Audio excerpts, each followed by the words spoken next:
Yeah, it's like, so one of the other points I was making is that because we had amongst the highest levels of vaccination in the world, that also meant we were going to be the people who discovered whether or not that was enough, right?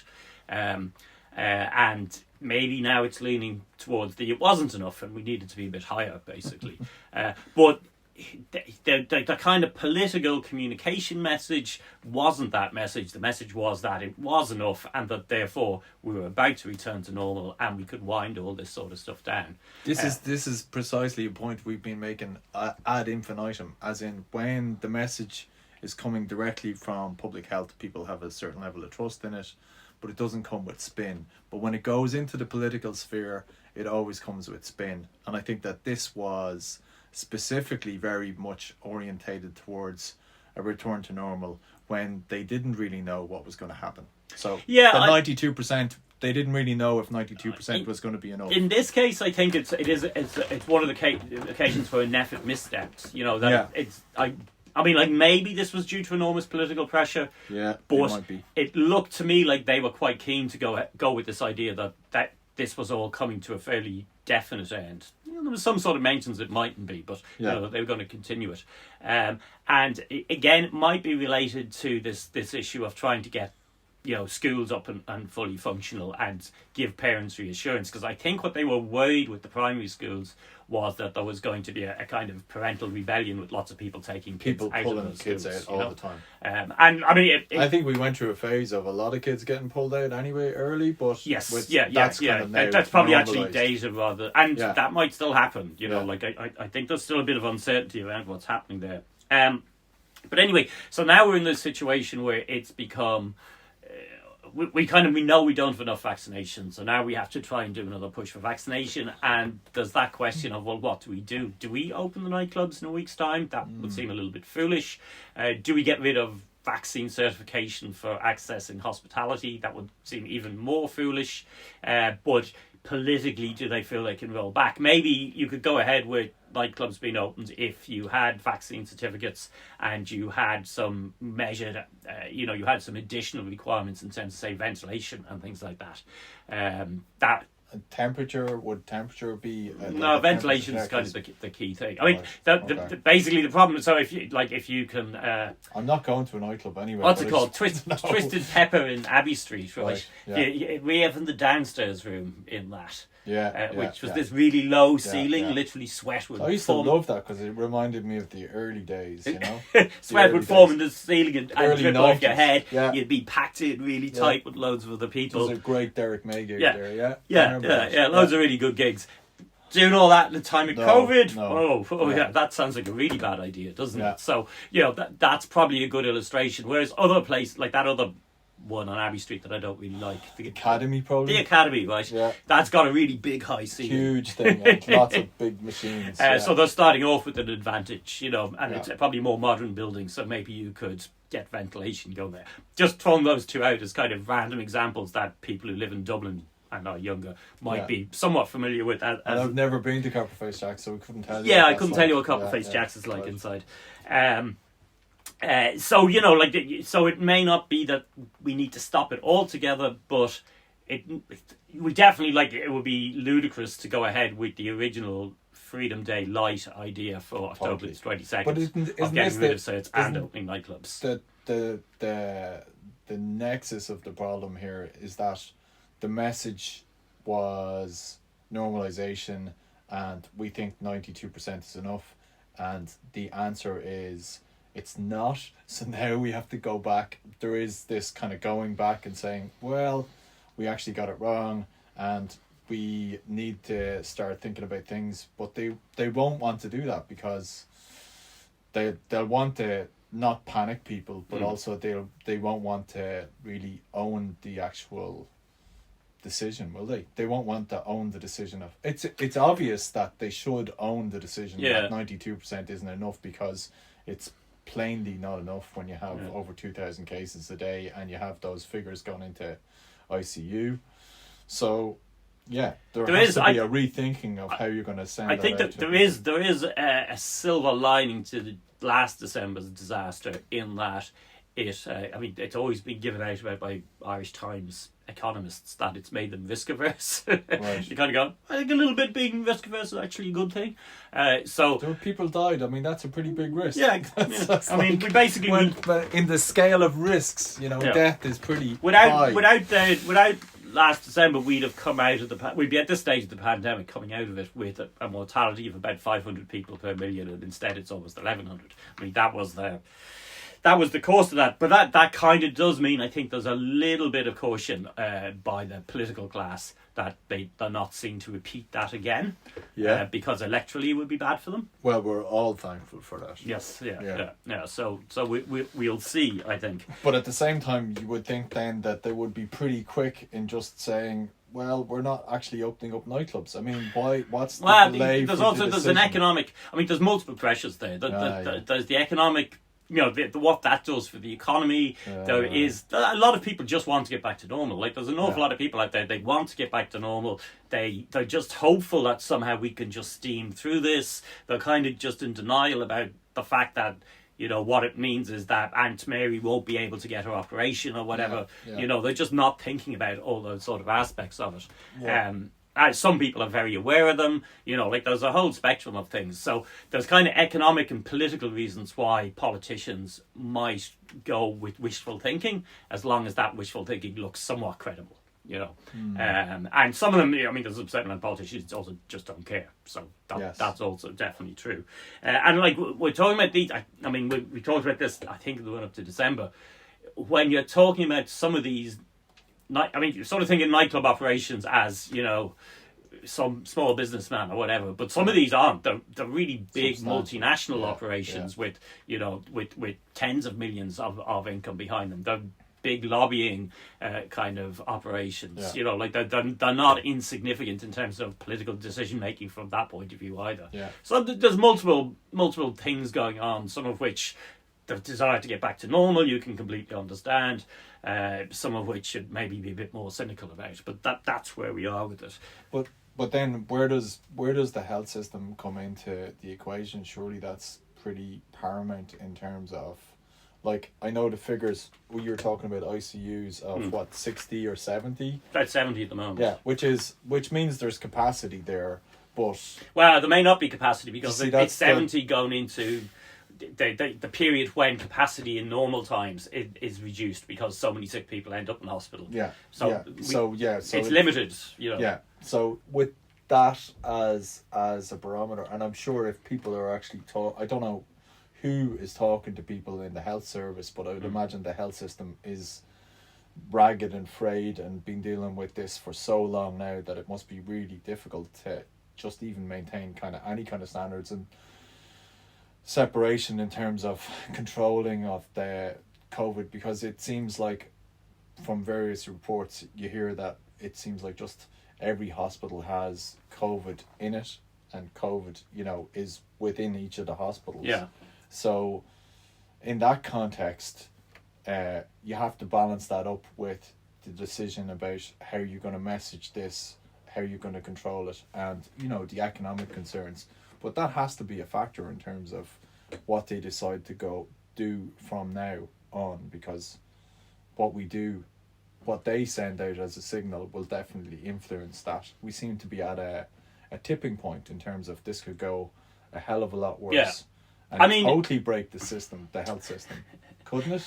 From a kind of, if you leave out the influence of capitalism, I think that's what most people expect politicians to do. They're kind of sitting back, evaluating all these different things and coming to a hopefully wise decision about them. And then when you add back in the undue influence of money and profit making, you realise that having a dole where half politicians are landlords or property investors means they make bad decisions about housing priorities, for instance. We're kind of aware of this. Makes you think that you'd be naive to think that they would ever come to a decision that would actually benefit you, but theoretically that's what they're supposed to be doing. These are the barriers. Let's go back to realistically. That's what we want to see people doing. Like, we want to see a decision made on the basis of public health, really. And I would say it's not yet clear what should happen. Right.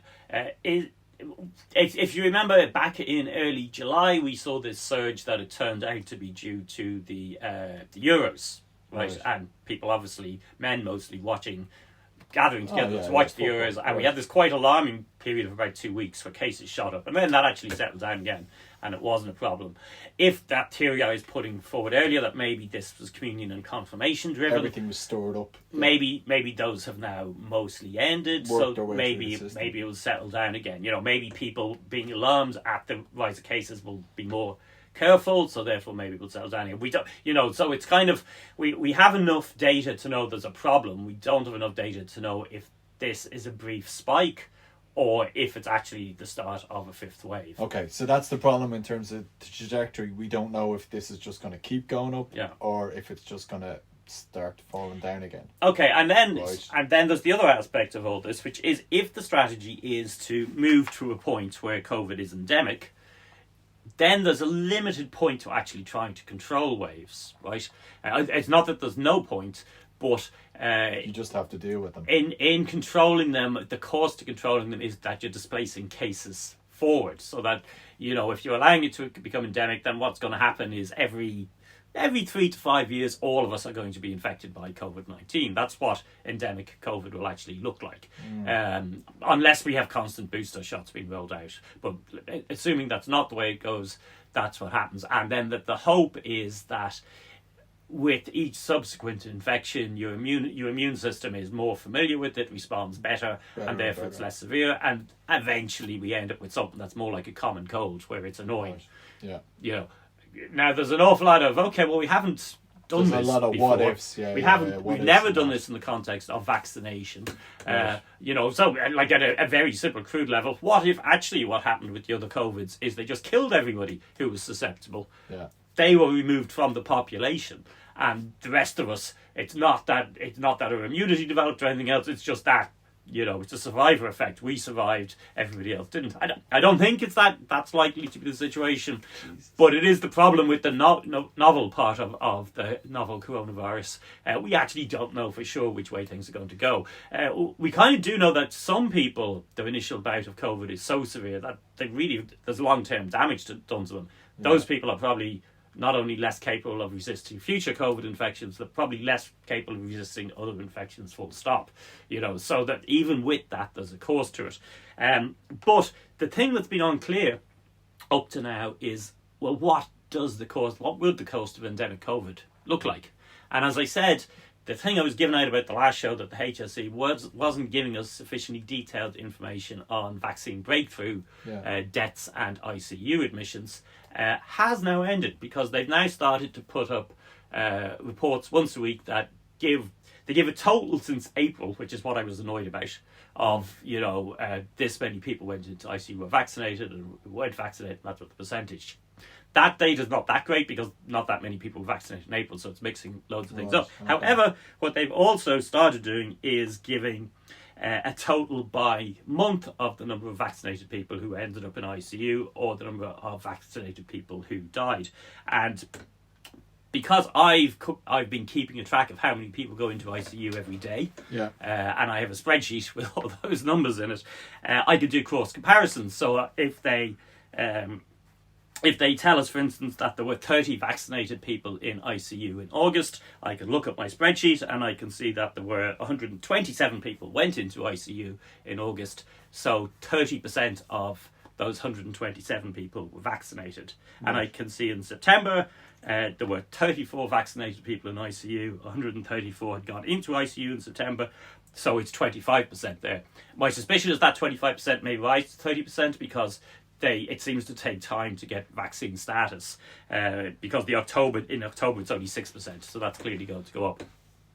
So could we not get that anyway from subtracting the people in ICU who have not been vaccinated? So it was 60%. No, but they've only been recently been given this month by month figure. Right. That's the data that was missing, and that's important because in August and in September we had that vaccination rates were up towards 90%, slightly under 90% in August, probably slightly above it in September. Yeah. So in other words, we're actually seeing from that, in a population with lots of people vaccinated, how many people are still going to need ICU, how many people are still going to die. The death figures are in fact higher, and so in August, for instance, 50 of the deaths were of fully vaccinated people, and there were only 73 deaths in August, so that's 68%. Right. In September, it's 78 fully vaccinated of 136, which is 57%. Okay. Right. So from that, we can go, oh, okay, so this is giving us an idea of the actual cost of endemic COVID, right? So in a period where we're controlling cases and cases are increasing, we saw 50 deaths in August and we saw 78 in September. That 78 may rise because deaths tend to be notified a bit late.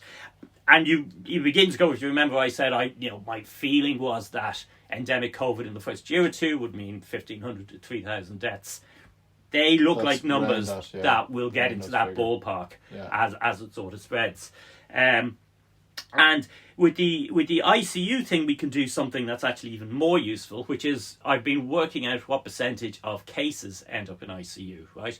And that's basically 0.4%, right? So that's four in every 1,000 cases recently, about 4 have gone to ICU, right? Now we know from these figures that of the people in ICU, 2/3 of them weren't vaccinated, right? Yeah. So therefore, what we can say is that if everybody is vaccinated, the rate of people going to ICU will be somewhere a bit higher than 1 per 1,000. Okay. Right. Right. Might 1.5, whatever. Right. Fair enough. So. This is why you do this show, and this is why I do the show. So remember what I said? Endemic COVID means we all get COVID every 3 to 5 years. That's the way that would work. That's based on that's what happens with other coronaviruses, the other common cold coronaviruses. Basically, with each one of them, every 3 to 5 years, it's about 90% of the population get infected. Right? Sure. Of that thing. Okay, so population of 5 million people. That sort of every 3 to 5 years everybody gets infected. That means that every year somewhere between 1 and 2 million get infected, right? Okay. Do you follow that, maths? Yeah. And if 1 in 1,000 of that 1 to 2 million needs ICU as a result of that, well, that's about 1,000 people per million, I think, right? Okay. Which is we have 300 ICU beds, so so that's the thing that starts even with my maths, that sounds like our health system can't deal with that. I wouldn't say can't, but very clearly a very big challenge. That's a big challenge, and so I went with the lower of those figures. Yeah. If you think about it, so I said 1 million. I took 1 million instead of being the 2 million, and I took 1 per 1,000 rather than 1.5 per 1,000. If you go with the bigger if you said it was going to be 2 million people a year, and it was going to be the 1.5, then that's 3,000 ICU beds a year, right? So, totally. So that's a dream. That's the region. So that's what we're looking at. Now, there's various things that might mean that number is lower. Like, for instance, maybe we're only detecting half the actual cases. That's a reasonable presumption at the moment. So that'll halve it to 500 to 1,500, right? Yeah, but still, so it's kind of like it's not. So I'm not basically saying these are the exact numbers. This is what they're going to be. But you're flagging a big area of concern. What I'm flagging is a substantial. Yeah. It's a substantial issue in terms of infrastructure, right? It's questionable whether existing infrastructure could handle it if all those cases were neatly spread out through the year. That's the That's the other problem. The problem is they're not going to be, of right? course, they're going to be spikes and we're going to see waves as immunity wanes, as reinfections happen, all that sort of stuff. And in particular, because I think the other reason we're seeing a wave now is because the weather changed. It went from being kind of nice and warm, have your points outside, keep the windows open, to being, it's a little bit cold now, let's go inside, let's shut the windows. That probably is also part of the reason we see it. And it's probably, there's endless arguments about how seasonal COVID is. And the reality of that is that there's no way you could realistically measure that until we got to a situation where most people had some level of immunity. Kind of getting to that sort of situation now.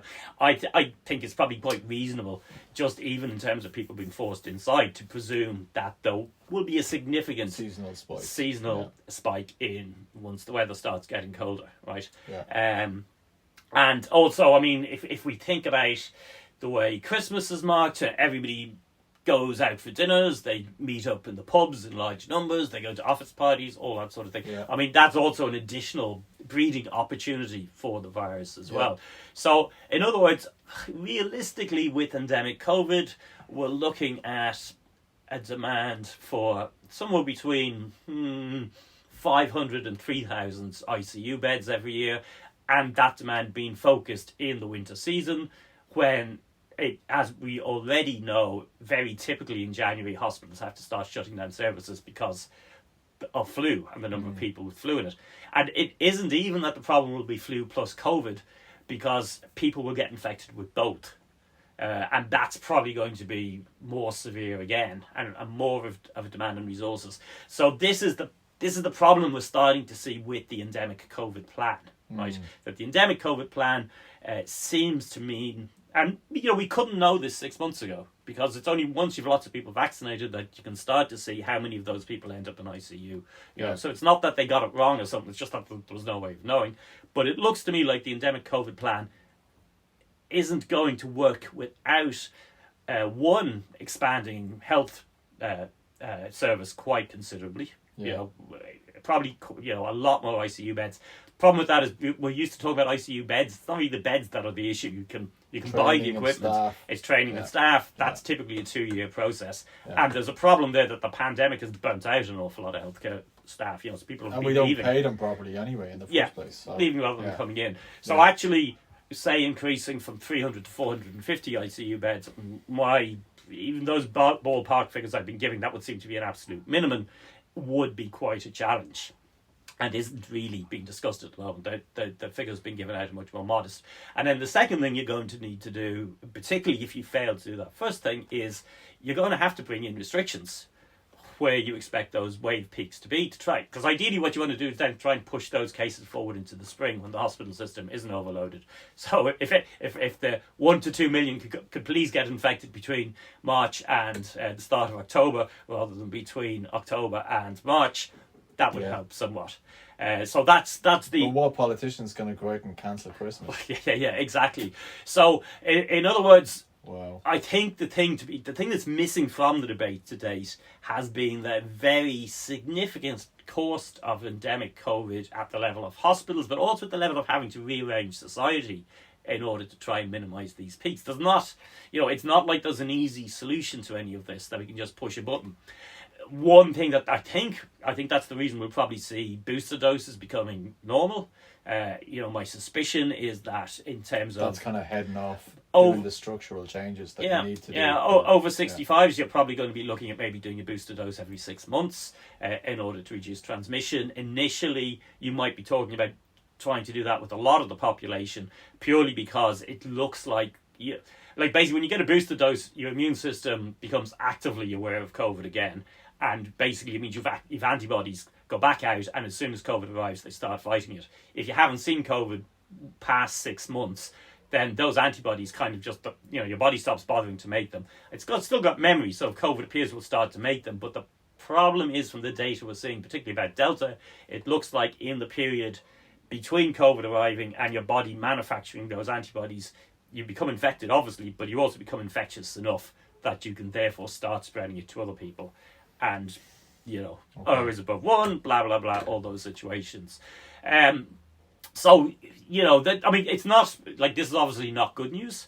There is other stuff happening, there's new antiviral treatments being developed, including ones that can actually be given as a pill, like the antibody treatments that were developed earlier. The problem was they're intravenous, so you have to actually be in hospital to get them, right? If you get antivirals in pill form, you can take it at home, which means you can take it earlier. If you manufacture those in large enough quantities, then as soon as there's a case, like you're in a school, there's a case, give everybody in the school antivirals, they take them for a week, maybe that case doesn't start spread. Stops infections. There are still technological things like that. That doesn't exist at the moment, by the way. But this new pill by Merck, once they get manufacturing up, maybe. I think that was mentioned last week in the Financial Times. Yeah. I mean, they're talking about they don't have 10 million doses initially, so we can't do that with 10 million doses. Right. It could be that testing improves. So there are technological things as well that could make it easier, and from that point of view, buying a bit of time doesn't really hurt in that. But endemic COVID, which I don't think we have a choice about at this stage, I don't think there's an elimination plan. WHO doesn't feel there is one. We could have done it if the world had taken a different set of priorities in March of 2020. Might have worked, might not have worked. We'd have been dealing with, the earlier variant, which was much easier to deal with, but elimination no longer seems like a possibility, so therefore that's what we're kind of stuck with. So is this not, again, another argument for how the system as it's currently structured is incapable of delivering the changes that we need, in terms of, like, this is going to be another problem which social democracies all over the world are supposed to fix, because everybody's healthcare system is, like, I mean, you'd be hard pushed to find a healthcare system that's going to be, like, perfect.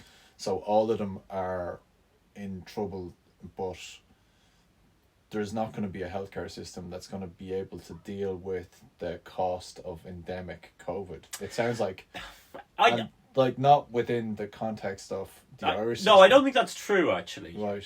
But what I'm saying is, I think it will be a number of years before we've got to the point where with these conversations are no longer relevant, are only ones that medical specialists have and that the rest of us don't hear. Right? Yeah. I mean, if you think about it, pandemics are not new. With previous ones, like, say, polio, for instance, we've managed to actually, over time, and polio, it took some, like, polio vaccination now gets thought of as this amazing thing that ended polio, which it did, but it actually it was much, much slower than the process we're going through at the moment. Right. That was a campaign that rolled out over about 20 years, and that, which still in some parts of the world needs to be active, because it's not like it's eradicated. Right. Okay. The example that many of us lived through was the AIDS pandemic. Right, which is still here. I mean, it's not like HIV has gone away. It still kills a lot of people in Africa, for instance. It's still one of the major causes of death here. But I looked this up earlier. In 2018, 9 people died in Ireland from HIV-related. That didn't happen instantly. Yeah. There was the initial problem that a lot of governments just wanted to ignore it and not deal with it out of homophobia or whatever. Yeah. Then they started to do stuff. You started to get early antivirals. There was the arguments around AZT. I mean, anybody familiar with the history of all this will know that it's not like there was a switch turned and HIV ended as something that was killing a lot of people. That took quite a long period of time, and it's not over in parts of the world. So it's not, we've seen these sort of things happen before, and we've seen them taking the time to finish. And it's more the case that, one, we need to recognise that there will have to be a substantial commitment of resources in order to deal with the kind of... Somebody took me to task for calling it an exit wave earlier, and they sort of had a point. It's not one exit wave, it's multiple exit waves. Yeah, it's going to continue to be a long... That's going to require resources. It's going to, AIDS, like HIV, disrupted social life, particularly for the gay community, for a period of time, resulted in some very significant changes in terms of the way people had sex for a number of years. Some of those changes are still around. Some of them became less important. There's a whole technological discussion of things that happened to have developed, PrEP, all that sort of stuff more recently, around all that. But that's the sort of thing we're looking at, is this long-term investment of resources into healthcare on the one hand, and on the other hand an acceptance that actually we are going to have measures or restrictions. They're going to roll in and out, that probably is going to be necessary, and you can counteract that by investing in healthcare. But as I said, it takes about 2 years to train up ICU workers, so even if you decide tomorrow to throw money at that problem, it's still going to take you a couple of years before you got to the level you actually set as what you wanted. So that's kind of where we are. Okay, so if you were brought in to advise the great and the good about what they're going to do, what their new messaging is, what would it be? What would you say to them in terms of, for the next couple of weeks or whatever, in terms of particularly around the Liberation Day, whatever they're calling it? Well, I don't think we ever called it Freedom Day. I think there were a couple of idiot Fine Gaelers who didn't really understand the pandemic. So let's start with that. Anything like that needs to be dropped right? It's just disastrous that it creates these short-term expectations that can't be safely delivered. Well, they've boxed themselves into a corner now. They're going to have to change the narrative, whatever way they look at it. Yeah, and the thing is, like, this, exactly the same error was made in the summer of 2020 when testing was round up because they thought it was over and manageable, and then made again in December, you know, because at that stage all these idiots who thought it had become less dangerous all by itself, because the case fatality rate had dropped, because in the autumn it was mostly young people getting infected, and they just didn't realise that actually, particularly Christmas conditions, it could reach older populations. Well, there's a lot of wishful thinking out there. Right? And we've seen that repeatedly. We've seen it in the States. In fact, if you look at individual countries during the pandemic, I remember this yesterday, in the start of the summer of 2020, the Czech Republic, which did really well, like in that first 4-month period, really well, threw a huge street party in Prague where they trestled tables with the kind of banquet on it. I remember watching that on the television and go, God, that seems ambitious. That doesn't seem very smart. Now, I don't know what happened in the short term out of that, but in the long term, the Czech Republic has ended up with one of the worst death rates in Europe. So there's lots of countries that initially did well and have now done really badly because they just thought it was over. Anything that's black on the map, they're all right. Yeah, and we're kind of like mass vaccination has really made a huge difference in how badly we could be impacted now. Like, it's really put a limit on it, but it's not like there are no costs. I think that's the main thing. There are costs no matter which path we choose. And it's a question of, okay, so we need to make some decisions that are going to cost us money. We need to make other decisions that are going to be not really what we want in terms of the way we hoped we'd be living our lives, but that are probably necessary and roll through. And it's the other thing that needs to be done more, I think, is identifying the kind of things that cost but are fairly incidental. Like, the really obvious one is ventilation and air filtration, right? Because we know in indoor settings COVID spreads because the air is dirty, essentially, for lack of a better term.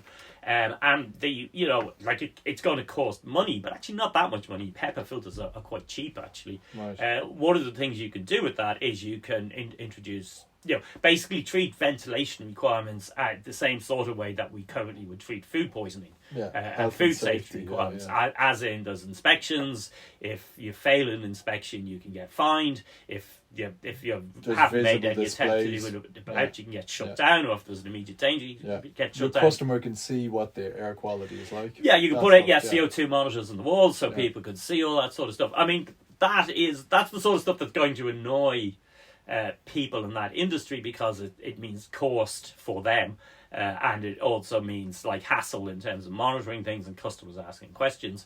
But it could really make this becoming endemic years a lot easier to manage, and it would mean fewer restrictions otherwise. So that, I think, is where we're going. Do you also come out though and make a statement and say we thought 92% was going to be enough? It plainly isn't. I mean, should you not tell people that you think it's going wrong? Well, I mean, like, from the politician's point of view, it's kind of not their fault to an extent. It's very unusual for me to say this, in terms of, if the medical advice they're getting is that, we think it might be enough, then they're going to reproduce that as saying it's enough, right? There's a problem with the pandemic communications overall, that the scientists will express things with all the uncertainty, not all of them, but most of them, that's around it. So they will say, well, we think this is the case, but, this is with a 95% certainty interval, and it could be that this is the case, and here are these... That method modelling that people are always giving out about back in July, where they gave us the 5 graphs, and they said, we think we're going to follow one of those 5 graphs, and the difference between them was absolutely enormous. Totally. And you got people who didn't. I mean, like, one of the things that astounded me is, I think, what's his name, Luke O'Neill, the guy with the guitar who does lots of media stuff on COVID. Right. He said, oh, if that was in my lab, I'd send them back and tell them to come back with the answer about what was actually going to happen. I was like, what? You're meant to have some sort of clue about what you're talking about here. The whole point is, nobody can predict human behaviour 3 months in advance. So what you want is this sense. But that's what. But then a politician won't give you that. They'll give you certainty. Yeah. But at the same time, when you do mess up, I think there's a compunction on you to come back and say, look, we thought it was going to be okay with 92%. It plainly isn't okay with 92%. So you kind of make an appeal to the 8%, whatever. but you also, like, that's what you should do in terms of, what I'm going to say is, like, you need to give people direction in terms of this, because otherwise it's just a vacuum. I mean, we're still living without any press conferences as far as I know. We're living with this expectation that people like Leo's saying, it's not going ahead, it is going ahead, what do you mean? Like, and then people are like just relying on tidbits of information and small stuff. There's no real direction coming from anybody. And I think, you know, we're smart enough as a nation to know that it's obviously not okay. So tell us what's going on and what you think should go, what direction it should go in now.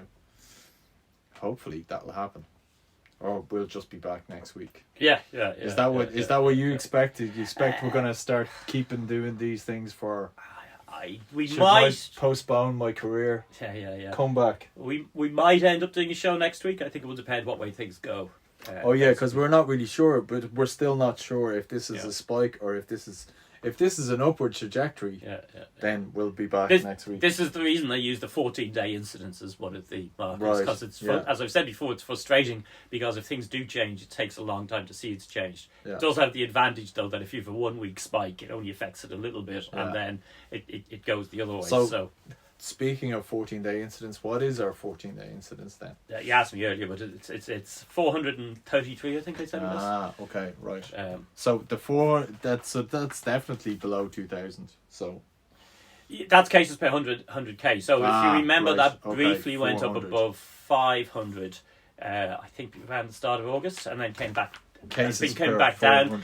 Probably went as low 400. as 370, I think, recently, and it's actually got quite quickly from around about 370 to around about 430. So yeah, God. Okay, so it's still, even that is moving substantially. Okay, let's just wait and see. Yeah, I mean, we sort of went from 2,000 cases a day crudely almost down to 1,000, and now back up to about 1,600. That's sort of what's happened over the last around. Okay, right, 1 to 6 weeks. Yeah, but plainly people are just looking at that going like, it's not going the way we want it to go. We wanted it to keep just going below 1,000, and it never did. So okay, listen, that's a load of information. Thanks very much. Thanks.